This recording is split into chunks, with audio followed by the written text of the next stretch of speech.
Hello everyone, Z3KO Trinity here. Going back to my original roots for the channel, I am doing a book review on Goosebumps, The Phantom of the Auditorium. Yes, it's been a while since I did a Goosebumps video, so I finally took the time and fully hardcore read the book, and I have to say, this is by far one of my favorite Goosebumps books now. Uh, Normally, I put off Phantom of the Auditorium. I overlook it a lot. But since I've started reading it, literally from beginning to end, was just pure mind-blowing. It really pulled me in. It didn't bore me any. The story was really good. I think this is one of my top favorite Goosebump books now because I just didn't realize how good it really was. What it's about this main character named Brooke. She has a friend named Zeke, Z3KO, if you will. Zico or Z3KO. And they're in school and they both like theater class. And Zeke, he's kind of like the guy that likes to scare people and like pull a couple of pranks here and there. And she really likes scary movies, like creature movies, so on and so forth. So when they found out that their teacher's doing a scary play this year, they were all aboard that bandwagon. And so they put in their auditions and stuff, and they found out that they got the lead roles. Zeke was being the lead role as the Phantom, and she got the part as Esmeralda, which is like the love interest of the Phantom and so on and so forth.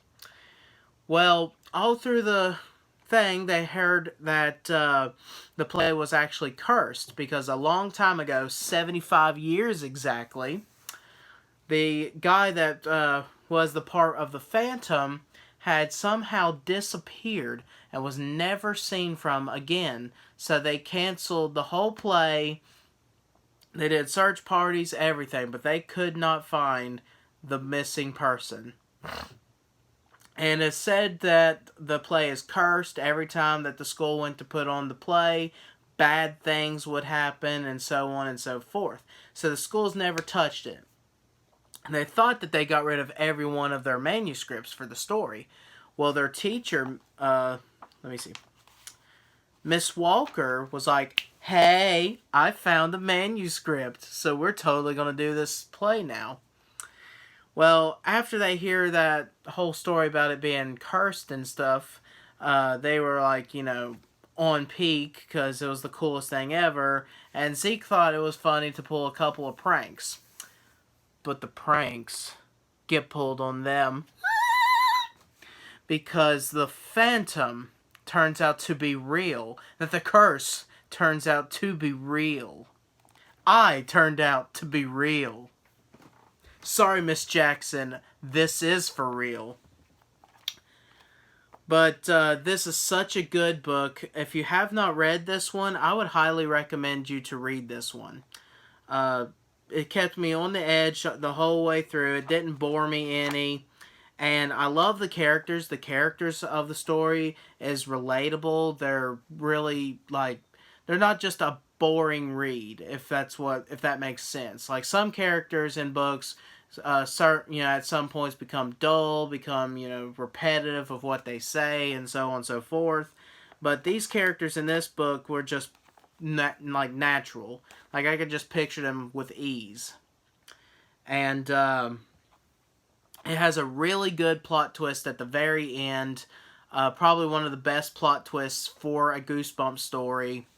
And I don't know, I loved everything about it. The story itself is simple, but it just works.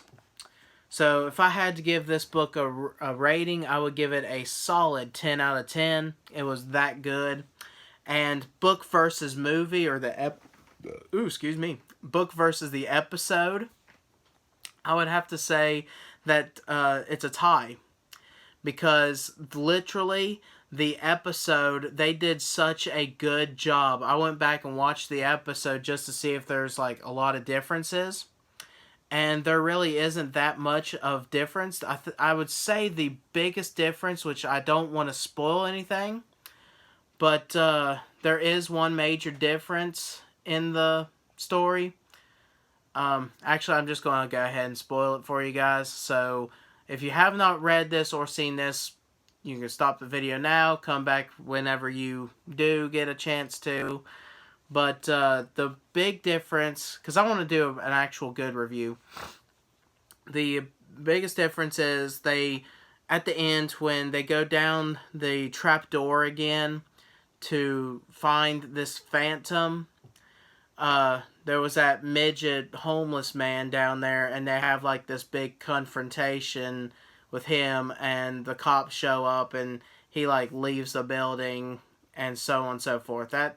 That never happened in the episode, but it did have him in the episode, and it was addressed that it was a homeless guy that lived down there.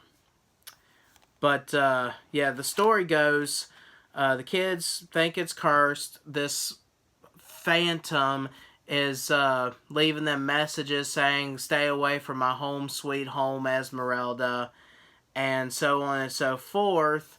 Well, they think that this phantom is real, and then, of course, the teacher thinks that it's Zeke because he pulls so many pranks.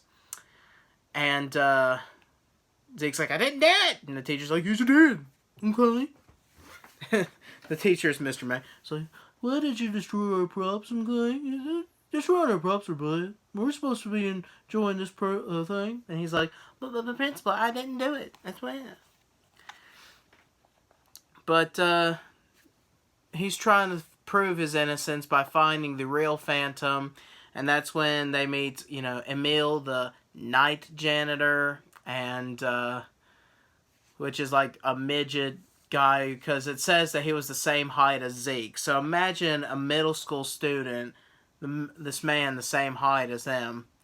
So he even dresses up as a phantom at one point and like zip lines down like Bret Hart or Owen Hart, I mean, and so forth and so forth. No, he doesn't die in the military. Oh, Burton. I'm just kidding.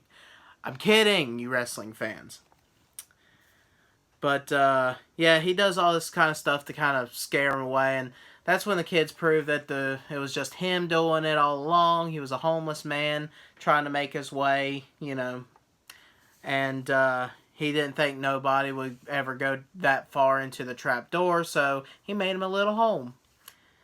Well, I didn't even address the third character into this whole orgy.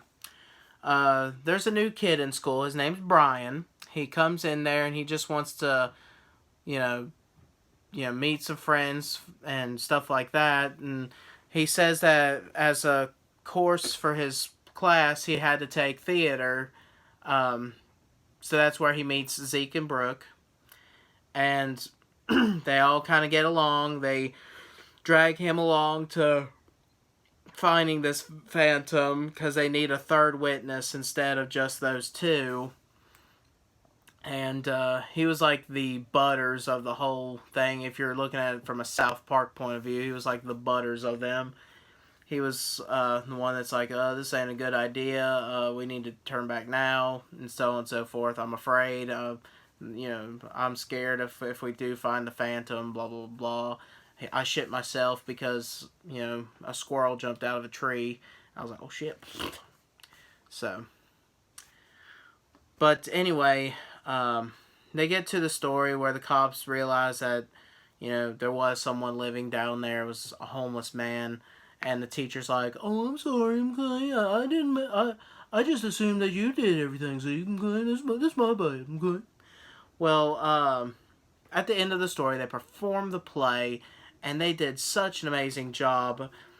But when it comes to Zeke's big reveal, when the Phantom comes from the trap door, he grabs a hold of her, and he tells her, instead of his lines, he reads out a whole different thing, like, "I've been trapped down there, blah, blah, blah, blah, blah," and like so on and so forth.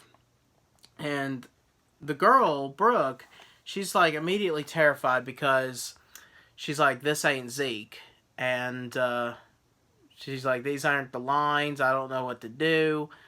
And then the Phantom takes a bow and then like vanishes. Well, at the very end of the whole thing, they go back to their locker, and inside the locker is this old, old photo album, like a middle school yearbook. And it was an old yearbook back in 75 years ago. And they look through the book and they find this lineup of cast that's supposed to play in this play, or perform in this play. Play in this play? That makes sense. And the person who was supposed to be the Phantom all those years ago was Brian.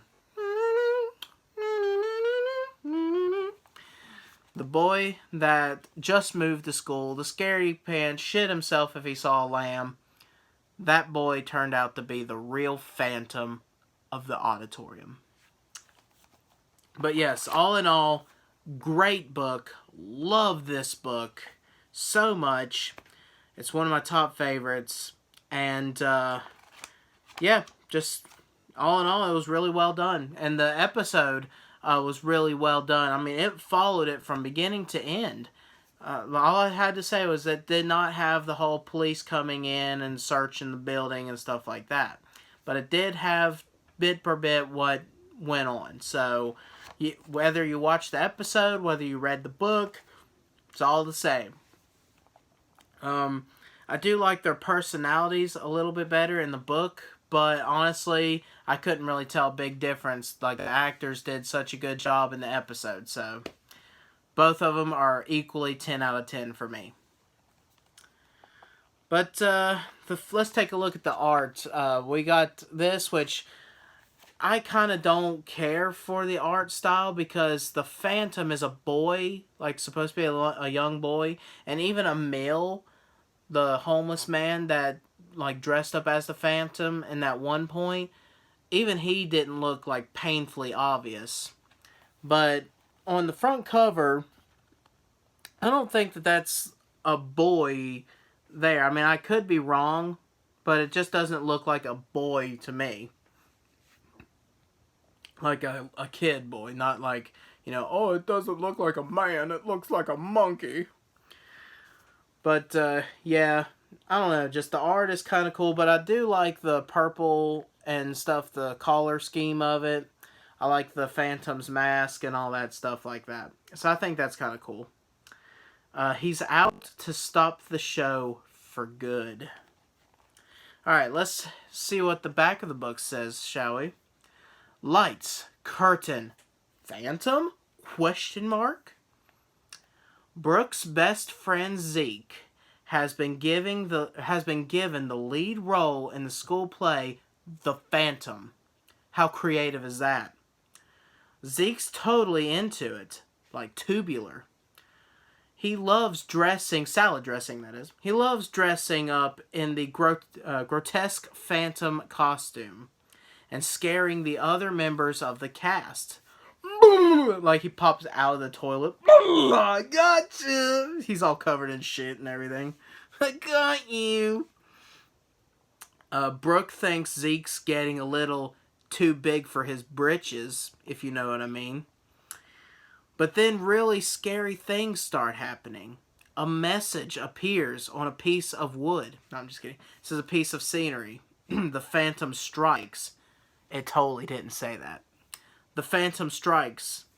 A stage light comes crashing down. That didn't happen either. Is someone trying to ruin the play? Or is there really a Phantom living under the stage? Wait a minute. It totally ruins it. Living under the stage? Like, they could have just left it, is there really a Phantom of the Auditorium? Or something like that. But no, they just, is there really a Phantom that lives under the trapdoor in the stage? That could be a homeless man. But you just don't know. Reader beware. You're in for a banana scare. Goosebumps. But yes, love the book. Just, I was glad that I read it. So please comment below and let me know what you think of the review. Let me know what you think if you've read the book. Tell me your personal thoughts on it. And please comment below and let me know what Goosebumps book I should read next. So thank you guys for watching. I'm Z3KO Trinity, and I will see you in the next video. Skidooskis. I have a stroke there.